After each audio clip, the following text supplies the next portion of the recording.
Welcome to the Long Range Pursuit Podcast, presented by Gunwerks, where we learn about and share long-range shooting techniques, science, and gear.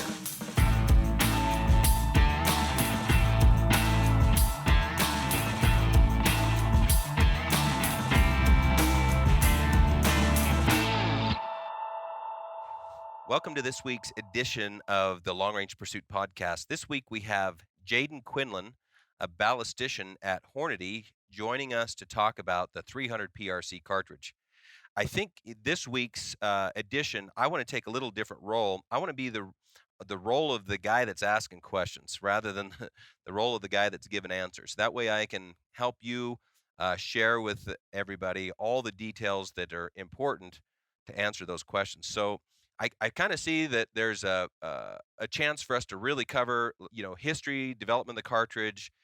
There's a chance for us to talk about all the tech details and really take a deep dive. But before we get there, I want to start with a quick overview of your experience in ballistics and how your career got kicked off with Hornady, how long you've been there, and just give everybody your bona fides. Sure.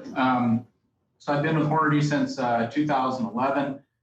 Prior to that, it's kind of a long story on how I got there, but I grew up in rural southern Colorado on a farm, grew up hunting prairie dogs, coyotes, all that kind of stuff. Fell in love with long-range shooting and ballistics at a very young age, and was fortunate enough to get the job at Hornady and be able to work with some folks that have been legends within the industry. I got to work with Dave Emery for 6 to 7 years, and we've made a lot of advancements in especially long range and ballistics and predictions and designs and all that kind of stuff. So after about 8 years here at Hornady, continuing that research and development, and it's an honor to get to do it.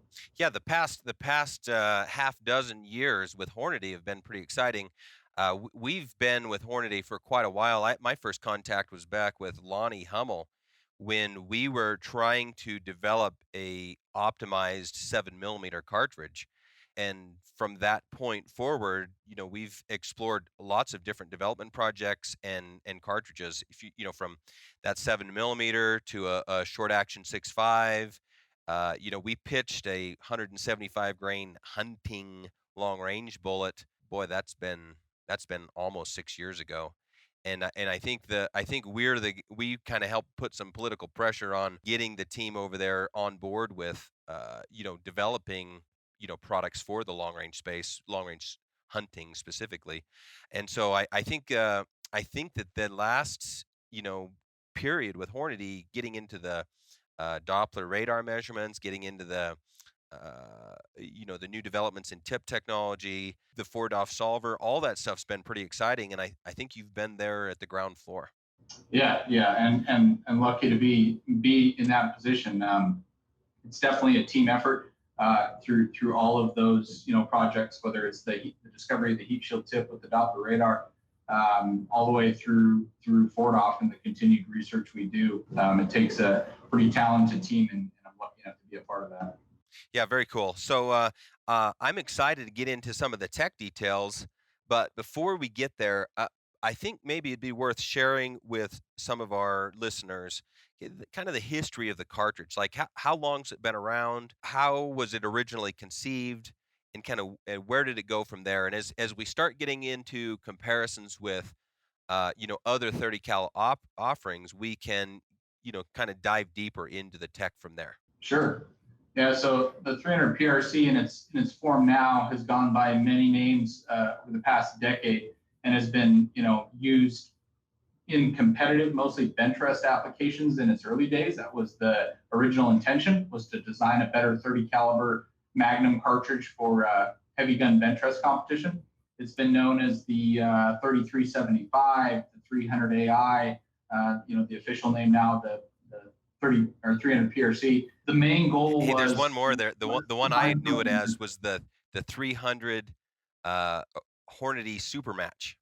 Yeah, that's another one that was in the middle there. I've never heard the AI. Yeah, there's probably a couple die boxes floating around with that label still on there. That was a custom for a while. Who was the original guy that said, "Hey, why don't we make this case"? So Joe Thielen, who is the assistant director of engineering here at Hornady currently, he was kind of the one that got that thing, the wheels spinning on it. He was competing in heavy bench rest at the time and just wasn't satisfied with what was out there. And so the goal was let's build something from the ground up that checks all the boxes along the way, not just something that's designed on paper that produces good velocity and hypotheticals, but let's start at the ground level where things actually function and work at from a mechanical perspective, and let's build it up from there.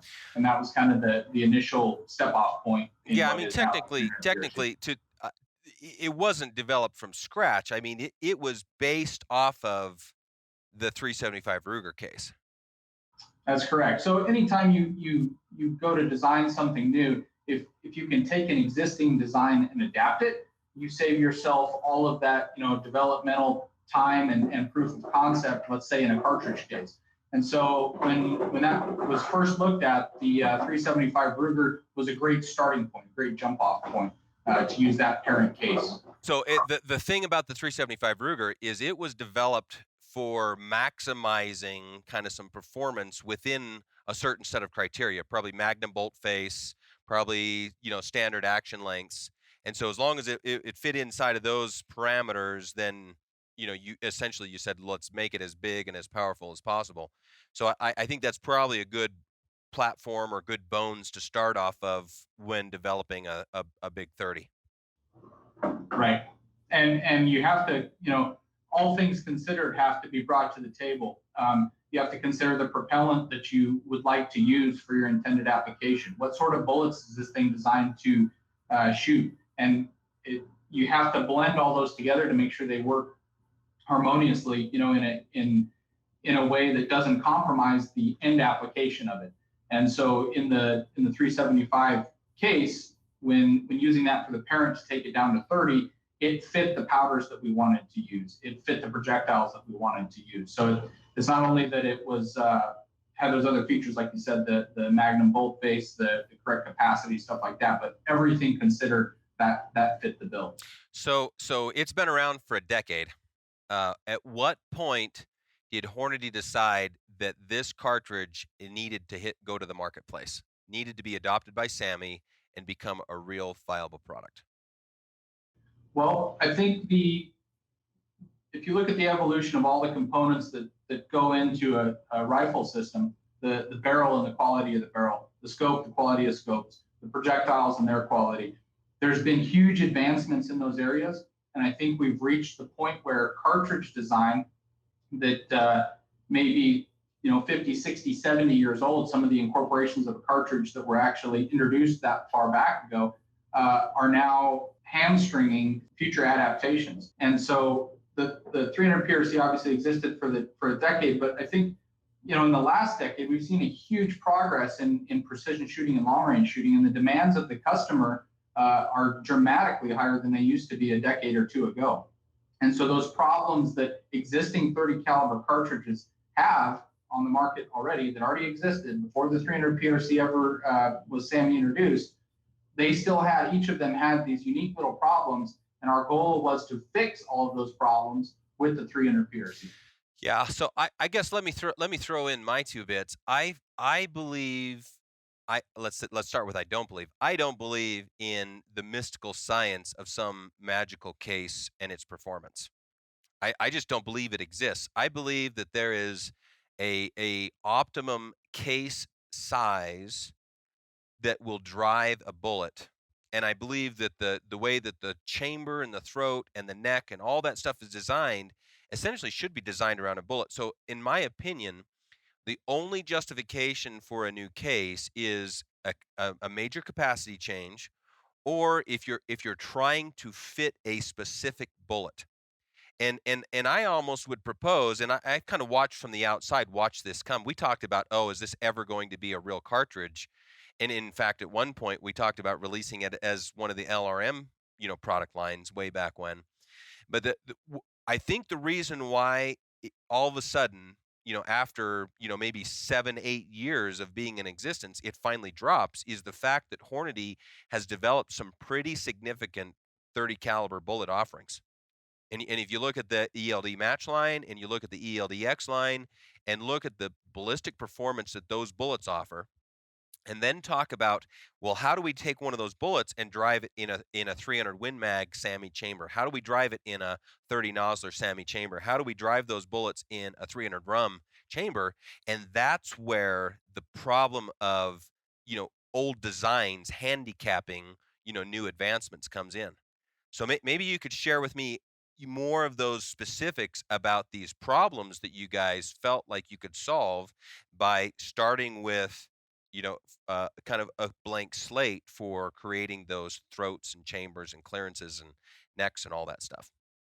Absolutely. Well, I think the best way to handle that is to address the 30 caliber magnums that are fairly similar in their possible application and what the problems might be and how we address those problems with 300 PRC.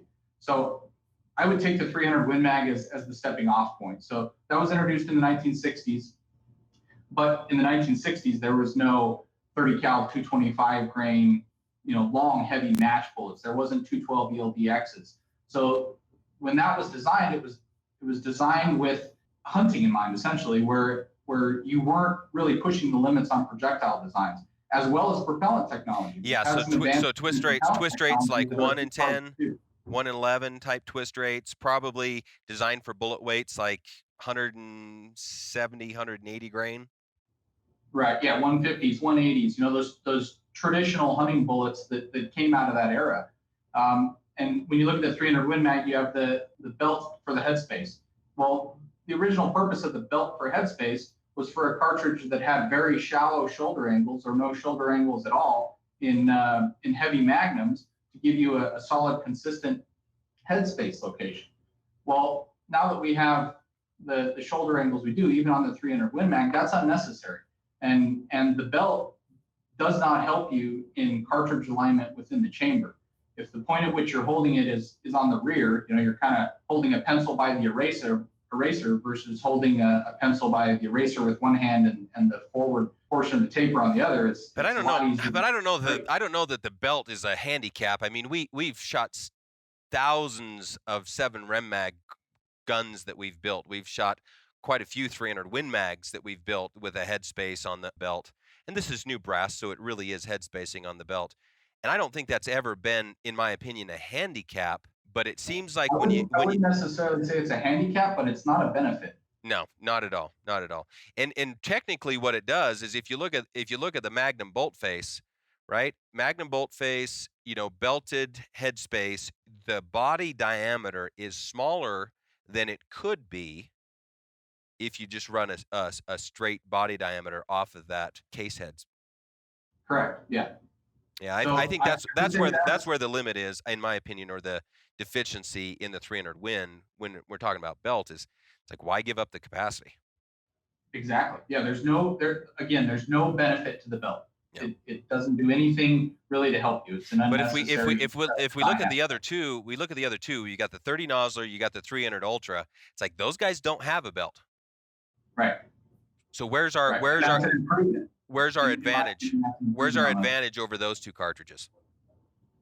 Well, before leaving the 300 Win Mag, because the belt isn't the only problem, cartridge overall length is a problem.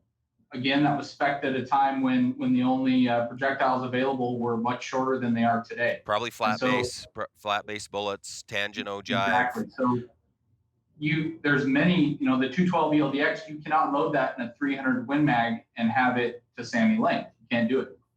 And then you're also, if you try to, stretch the legs on a Win Mag where you're doing the heavier bullets, you're robbing case capacity trying to keep the thing within SAMI length. So it's not designed for that application. Yeah, a lot of guys don't understand the limitations that ammo manufacturers have.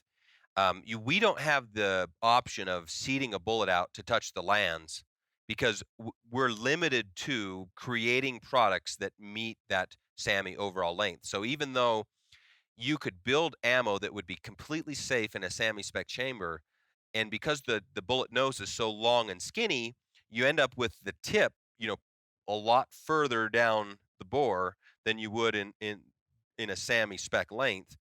Now, one of the problems that guys see when they're hand loading is all of a sudden that cartridge that 20 thousands off the lands, now it won't seed into their magazine box.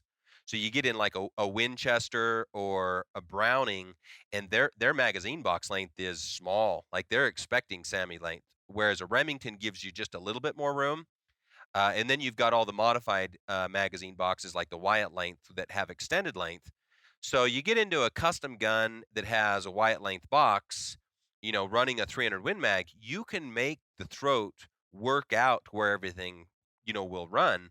But the problem is, as a manufacturer of ammunition, for liability, for insurance, for all sorts of reasons, we cannot make ammunition that is greater than SAMI length. Right, right. And I should caveat that all these problems that I'm identifying in these different cartridges as we go through them can be fixed by customization. Yeah. Whether that's customization of your chamber, of your ammunition, of your action, of your magazine, whatever it may be, you can fix those to an extent by doing that, but you shouldn't have to. If it's right from the get-go, you shouldn't have to Yeah, fix and those. the problem with customization is for if you're a professional and you have a job that demands a lot of your time, for a lot of us, loading ammunition becomes a chore. It's not a pastime or a hobby. It's like it literally is a chore. What we would rather do is go shoot in the wind, go learn wind, go learn how to hit targets farther. And loading ammunition, generally is counterproductive in a lot of sense to that objective. And so I feel like if we can find a solution that can yield lower cost, factory loaded, high performance product, then all of a sudden there's a benefit, to the long range shooter, because now he can spend his time, doing something else. Absolutely. Yep. Okay, let's talk about a couple of those other ones, because the truth is the 300 Win Mag in my opinion, hasn't been a big player in the high performance, long range hunting space for a long time. It's a good steady, product, but really the competition for the 300 PRC is the 30 Nosler and the 300 Drum. Sure. Yeah, let's jump to those two.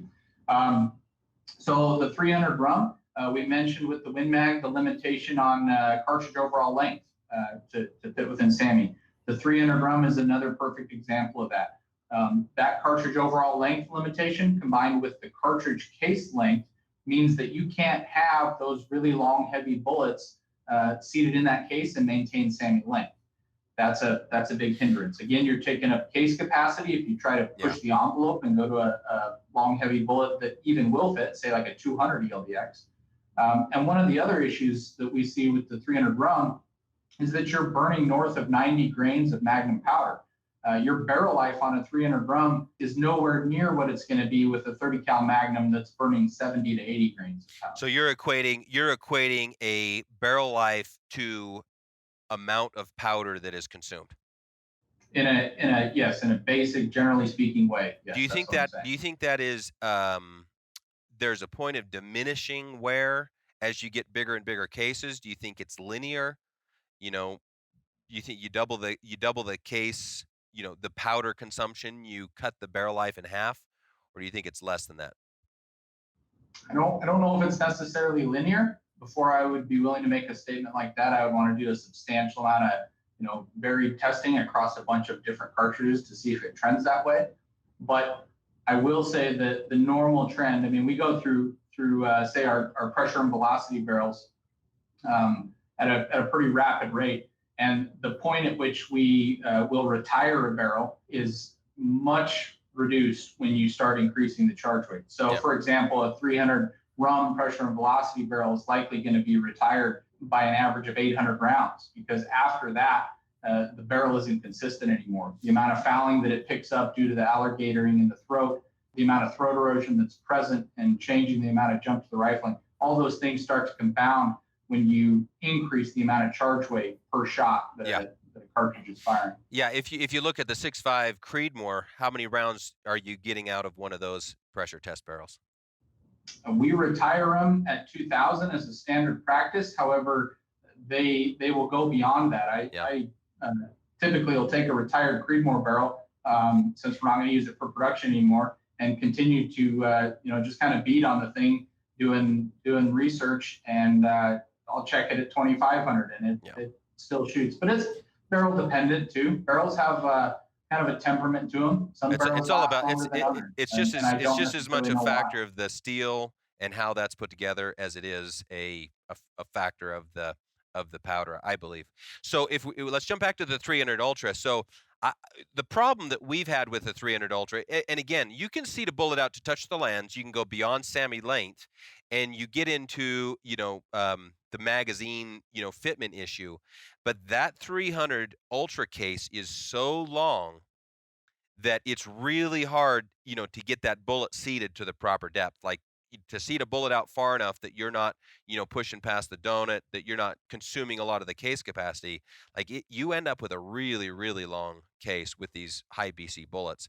I think if I had to say, well, what good does the 30 Nosler do? It's the fact that they push the shoulder back far enough that now you could at least use some of those, longer high BC bullets. I think that 30 Nosler kind of came along with, some of their long range AccuBond, bullet developments. So they had those bullets in mind when they developed them. What's the limitation when you go over to the Nosler? What's the limitation there? What have you seen that is a little bit of a challenge in that case and that design? Sure. So when we look at the Nosler, the largest problem it has is the same one that the Rum and the same one that the 300 Win Mag have, in that the SAMI COL is still at 3.340 max. Meaning, even though they've reduced the case length, like you mentioned, coming off of say the Rum, which has a really long case length, even though on the 30 Nosler where you cut that back to 2.55 inches, you still don't have the head height left to be able to load the really long aerodynamic heavy bullets. So nominally, a 30 Nosler gives you about 780 thousandths a bullet that you can have exposed outside of the case and still meet SAMI. Well, that excludes the 212 ELDX. That Yeah. excludes the 225, all that stuff. So you're back in the So same how much situation longer? How much longer is the PRC? as far as which dimension. That one that you're This, talking about right there. How much more bullet can you have outside of the case on the 300 PRC? so with the 300 PRC, you can have 1.12 inches of bullet outside the case. So Because we did if I'm doing the math demonstrate right, did you just tell me 400 thousandths? You did, didn't you? Point. Yeah. So your case length on a 30 Nosler is 2.556 nominal. Your max COL is 3.340. That leaves you 784 for head height or projectile outside of the case. On the 300 PRC, the big difference is that 3.7 inch max COL. So we've given it a max COL length that allows us to incorporate the longest and heaviest bullets that exist. Give me the quick comparison on the case length between the 30 Nosler and case length on the 300 PRC. They're almost identical. The 300 PRC is a 2.580, and the 30 Nosler is a 2.556. Okay. They're very, very close on nominal dimension. Yeah, so However, only 30 thousandths shoulder difference. 30 thousandths difference on case length, but we're talking 400. We're talking 3/8 of an inch more bullet outside of the case. Yeah, absolutely. Man, that's huge. In terms of numbers, it's like that is huge. That's a huge difference. Right. There's no limitation to the projectile that you can use now. Okay, so let's get into a little more specifics here, because truthfully, I feel like most people have moved past the 300 Ultra. It's not a very popular cartridge for us at all, but the 30 Nosler does have some leg, and we have done a good bit of business in our custom rifle builds. Of course, we've been looking forward to the release of the 300 PRC for a while, and it is, I mean, it's in the same family of the cartridge cases that we like, and have developed product off of. So we're excited about this. But if you look at the 300 PRC case versus the 30 Nosler case, we just talked about the overall length being similar. Help us visualize quickly what some of the other differences are. I want to know about the shoulder angle. I'm guessing is the same. Are we 30 degrees on both? I believe the Nosler is a 35-degree shoulder. Okay, and PRC is a 30. Yep. Okay, and then and for the interested listener, the main reason for that is it's easier to make good high quality cases at a 30-degree angle than a 35, just for reference. Correct. I don't know for sure, but I would have to assume that one of the reasons that that Nosler may have gone with the 35-degree angle, because the steeper your shoulder angle gets, the more case capacity you have in Yeah. the case. Yeah. Well, if you spec the cartridge to where you're still at that 3.34, kind of, I would call it a hamstrung Yeah. length for Yeah. a COL, you need to get some room back somewhere. And if you go to a 35-degree shoulder, you can get a little bit more case capacity. But it's funny though. Offsetting the bolt sticking down the case. If you look at that difference, like the difference between a 30 and a 35-degree shoulder, the difference in volume is so insignificant compared to 3/8 of an inch of the bullet volume. Like that back end of a bullet, 3/8 of an inch, that's a significant amount of case capacity. What about case diameter? So with the PRC, we are the standard magnum diameter.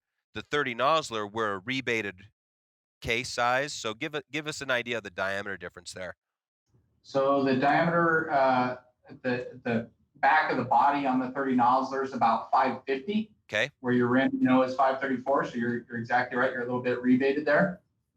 The 300 PRC, you're pretty much the same dimension. You're straight. So you're 532 bolt, Yeah. and you're 532 at the start of the body.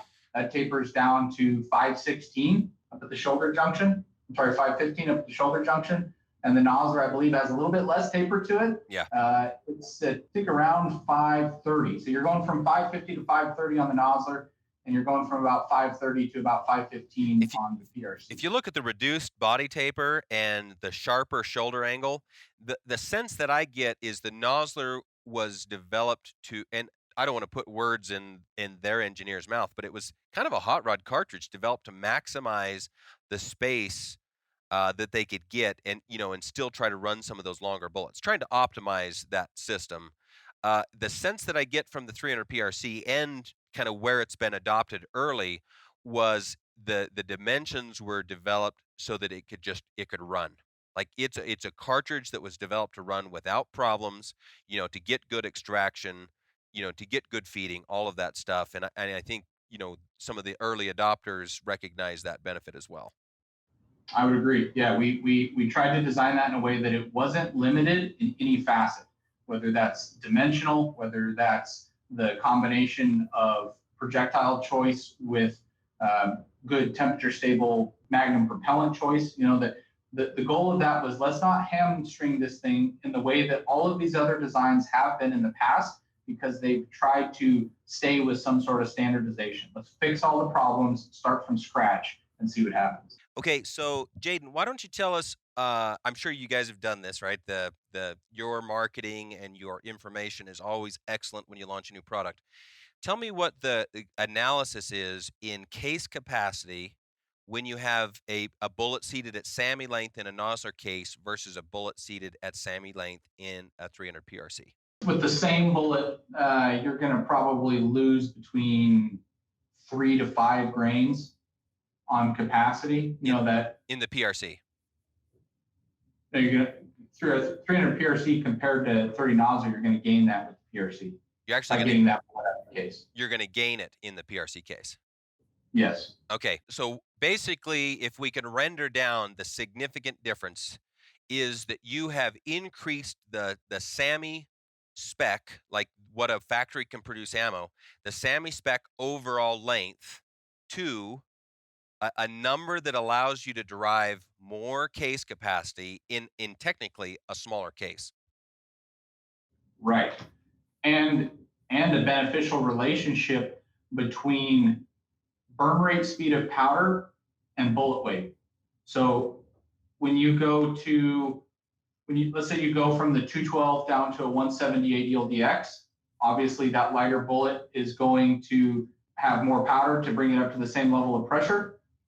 And you have less case intrusion with that smaller bullet than you do the larger one. Yep. They offset each other. So what you end up with is, even with a 178 grain bullet and a 212 grain bullet, they both have a full case. Cool. Having a full case of propellant is important when you're doing any sort of angle shooting, where you might have the powder gathering forward towards the base of the bullet or rearward towards the base of the primer. If you have a lot of airspace in the case, you're going to see big swings in your muzzle velocities. Well, I want to get into some powder discussions and talk specifically about some loads. But before we go there, I want to ask you how that comparison of SAMI overall length works when you start looking at the different action lengths, different rifle manufacturers, and their availability to adopt the 300 PRC, in their product. Sure. So we spec'd it at a length which will work with current long action platforms. So across different manufacturers, whether it's Browning or Remington or whoever it may be, their current action, the the 300 PRC will fit, feed, function. You can extract and eject a loaded cartridge. The magazine is where adaptation is necessary. But what we've seen in the past decade is big advancements in magazines that are available.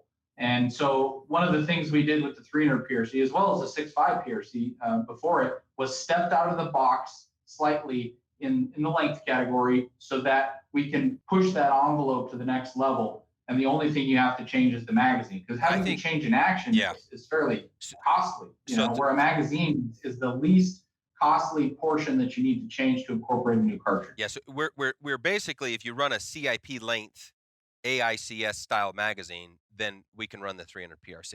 Yes. Okay, so And I think the challenge is in like factory BDL style Remington. That box is maybe what, 365? Is that the will it allow a 370? I've seen them as high as 370. I've seen them down in the 3775 range. I think, obviously there's some variance that comes out Yeah. of the factory with that. Our factory ammo is produced at a length so that it will fit. Okay. We had contacted Remington and got the hard number from them to ensure that the factory, so essentially a guy can take his 300 Win Mag, Remington 700 BDL. If he wanted to rebarrel it to 300 PRC, that ammunition will fit in his internal box. Yeah, that's nice. So you're going to cut out some other manufacturers that have decided to run magazines a little shorter. But a trick we learned a long time ago, for example, like an A-Bolt 2, we would use a 375 H&H mag instead of a 300 Win mag, and all of a sudden we can run a little bit longer length. So I mean, there's some tricks in some of the other cartridges. I think Winchester has some spacer stuff, but you get pretty deep into some heavy mods. I suspect that the longer lengths and the magazine box developments will continue to move forward. So I think we'll see more and more adoption of that 300 PRC in factory products. At least if we've got Remington, then a lot of other dominoes will fall from there. So let's go forward into that discussion about powder and loads and stuff. So we have done our load workup and our load development and our testing. We seem to run pretty neck and neck with the Nosler. In as far as our loads go, we're not quite as sophisticated as Hornady is in the ability to, match and blend powders and to really optimize that case capacity. We're kind of stuck with the off-the-shelf stuff. We like the Hodgson line of powders, the 4831 shortcuts, the H1000s, the Rotumbos. Share with us a little guidance for, where the hand loader or, the guy that's willing to do some customizations, where he's going to go if he's going to do some load developments with 300 PRC. Sure. So those exact powders you mentioned, the Hodgson Extreme series, let's say from 4831 and slower through H1000, the Tumbo, and some of the Alliant temperature stable series, the Reloader 23, the Reloader 26, and even some of the old standbys, the IMRs, the 7828, stuff like that. Those are all great fits for the 300 PRC with bullet weights from 178 all the way up to the 225s, to include the new Atips even up to the 250. So you're going to be running between 70 to mid 80s depending on bullet weight. Obviously, you're going to get up into the mid 80 grain charge weights with the lighter ones, the 178s, 180s, stuff like that. As you start increasing bullet weight, you're approaching that little bit over 200. The 212, the 225. That's going to push your charge weights back down into that mid 70 grain range using the Reloader 26, the Rotumbo, the H1000 speed of powders. But the goal, like I had mentioned before, was let's make sure that the case will be full with a given powder bullet combination. Yep. So that we're not dealing with any positional sensitivity issues. One of the things that I think is a fair judge for the non-labbed up, reloader is using velocity as kind of like your safety valve. Tell me, just give me some numbers on the 212 ELDX. What type of velocity should we be able to run and be safe with pressure? So if you're running, let's go with a 26-inch barrel. Okay. Barrel length is tied into velocity, so we have to assess that from the beginning. running a 26-inch barrel. With the 212, those powders I mentioned, say H1000, Rotumbo, Reloader 26, you should be approaching 2900, 2950 and be safe on pressure. If you're getting up into the 3000s, it's likely that you have some excessive pressure going Yep. on. Yep. You may Well, not see signs of it in your primer or ejector swipe or any of that stuff. So if you're staying 2950, you may even approach 3000. But if you're much over that, I would back it off. yeah. What about the 225 ELD match? Where should that one land with your The velocity? 225 with a 26-inch barrel is going to be somewhere between 2850 to 2900. Okay. I've shot quite a few of those. My personal big heavy match gun's a 26.5-inch barrel, and that thing hovers right around 2900 with the 225 with the factory load. What do you recommend for bullet seating from the lands of a SAMI spec chamber? So traditionally, the ELDX and ELD match lines like a little bit of jump. I typically would start 40 to 60 off, and if you're not finding what you want there, work towards the throat. Okay. So maybe jump down to 30 and 20 and 10 or whatever you want there. But that 40 What's to your 60, minimum? Give me a minimum number. We know what ours is internally. Tell me what your minimum number is for a hunting, general duty recreational, load. Minimum clearance between the bullet and the throat. I would keep a minimum at 20, just generally speaking. Okay. If I was maintaining, measurements on any throat erosion or say carbon buildup, getting a carbon ring or something, if you were doing a high volume type of firing, 10 round, 20 round strings or something like that competitively, you might want to keep on top of that a little bit more. I wouldn't be afraid to go to 10, but I would pay much more attention. Okay, so here let's discuss a hypothetical, and maybe you've been there, and maybe you've already got this picked out, or maybe you've done it on paper. But if I had to ask you, what is the ultimate load combination, bullet, powder, velocity for a long range shooting guide? So let's take the hunting and the terminal performance out of it and say, if you just want to hit steel as good and as far as possible, what is your load combination you're going to create in the 300 PRC? I would run the 225 grain ELD match bullet. I have a substantial amount of shooting with that bullet, out past 2000. I would probably go with Reloader 26 or Rotumbo. In my experience, both of those powders are great in that application. You may find that one shoots better in your rifle than another. Running probably 75 grains or less of powder at 3.7 inches is what I can run in my big match gun. My hunting gun, I might bring that back in a little bit to 3.650 or something like that, based on the magazine. Okay, what speed are we going to be running in that one? Still in that 2900 range? Yeah, that's the load that's doing 2,900 out of the 26.5-inch big match gun.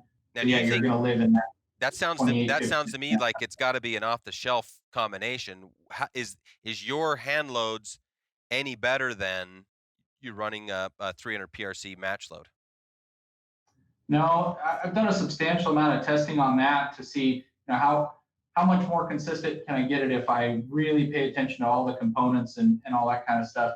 And the main benefit that we see is in the extreme spread department, your velocity variation. Yeah. From a raw dispersion standpoint, let's say groups at 100, 200, 300 yards, you don't really see a whole lot. That's mostly being controlled by the quality of the bullet, the barrel, and the chamber design, and the interaction with the cartridge sitting in it. But extreme spreads, you might be able to drive your extreme spreads a little bit down by, using once fired brass, optimally bumping the shoulder, maybe, 2 to 3 thou, and playing with your neck tension Yeah. to try to drive those numbers with hand weight charges. But what we're seeing, is about on a 5-shot sample, an extreme spread of 30 foot per second is a pretty good average extreme spread across a huge sample size of data. You go to the lengths where you're doing once fired brass, all that stuff that I just talked about, you can drive that down into the teens and Yeah. 20s. Yeah, we usually Then, say 25 feet per second it's hard to see.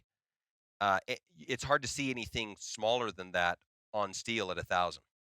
You it is. get into the 50 feet per second range, and you can start to see that show up in vertical dispersion, but at 25 feet per second. So, like, if your factory's running 30 feet per second, that's pretty hard to beat for the savings in time and technically, I would argue cost as well.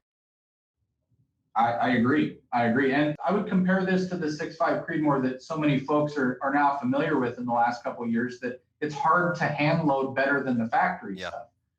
It can be done in certain situations, but exactly like you said, Aaron, am I going to spend all this time and money devoted to getting a finished ammunition product myself, or am I just going to take the box off the shelf and get the same results? I mean, there's two benefits to each world, but Yeah. I agree. What do you Time have is time to do? If you just exactly. barely have time to shoot, then it sounds like the factory load is a good option. Now, Jaden, I have to say this. I expected you to tell me about some super secret, super special load featuring one of those new ATIP bullets, and I'm surprised that you went to the ELD match. Maybe just tell me why that was your first recommendation, and tell me, what we would see in a performance difference if we did an optimum load with the 250 grain ATIP. The reason I went with the 225 is because I've done a substantial amount more shooting with the 225. I mean, I've been shooting that bullet in the 300 PRC for probably 3 years now. The 250, I've also done a lot of shooting with, but all of that's essentially been past 2000. The 250 is a monster of a bullet. That one, you're dropping your charge weight down a couple grains, still using the same powders, those Retumbo Reloader 26 speed of powders.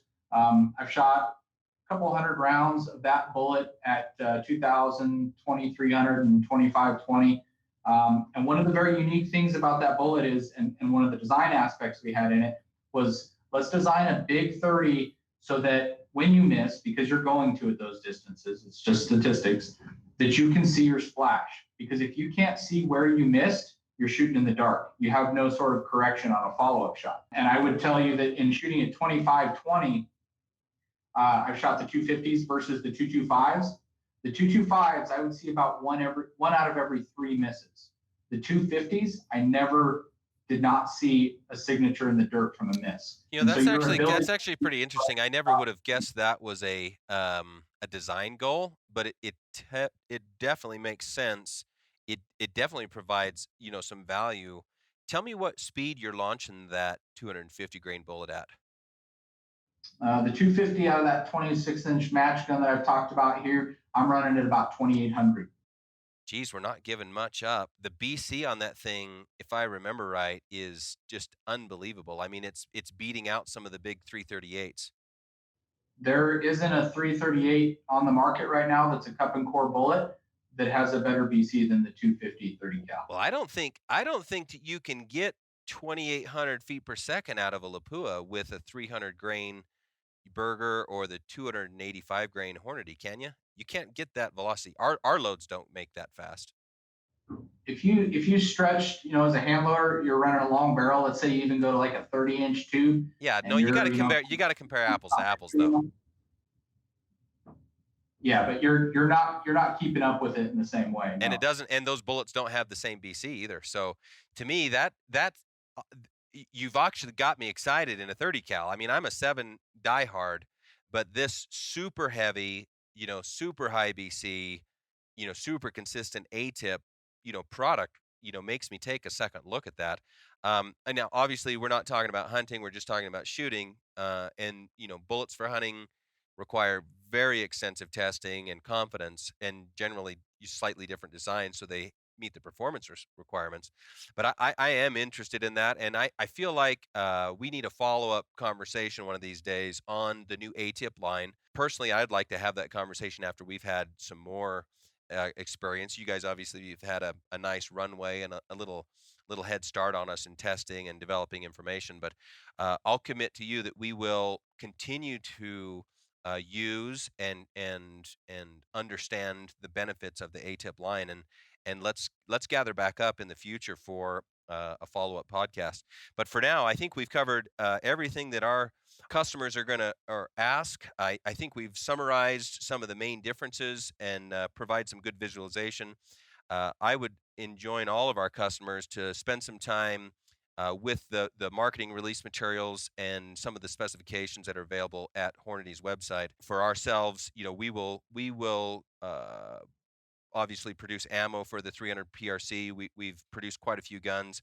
I actually have a couple groups one of my guys sent me in preparation for this that were just exceptional. We're shooting very small groups, which is good. We like small groups. So thanks for your time today, Jayden. I appreciate all the information that you guys have prepared, and I really, really appreciate the work that Hornady puts into advancing our sport. And we're glad to be a partner in the advertising side with Hornady, and hope that our customers will also partake in that experience of the long range journey. So thanks for joining us again, Jayden. That was a great episode. We had some great information, and we look forward to that future discussion about the new Hornady Atip line. Sounds great. Thanks, Aaron. I enjoyed it.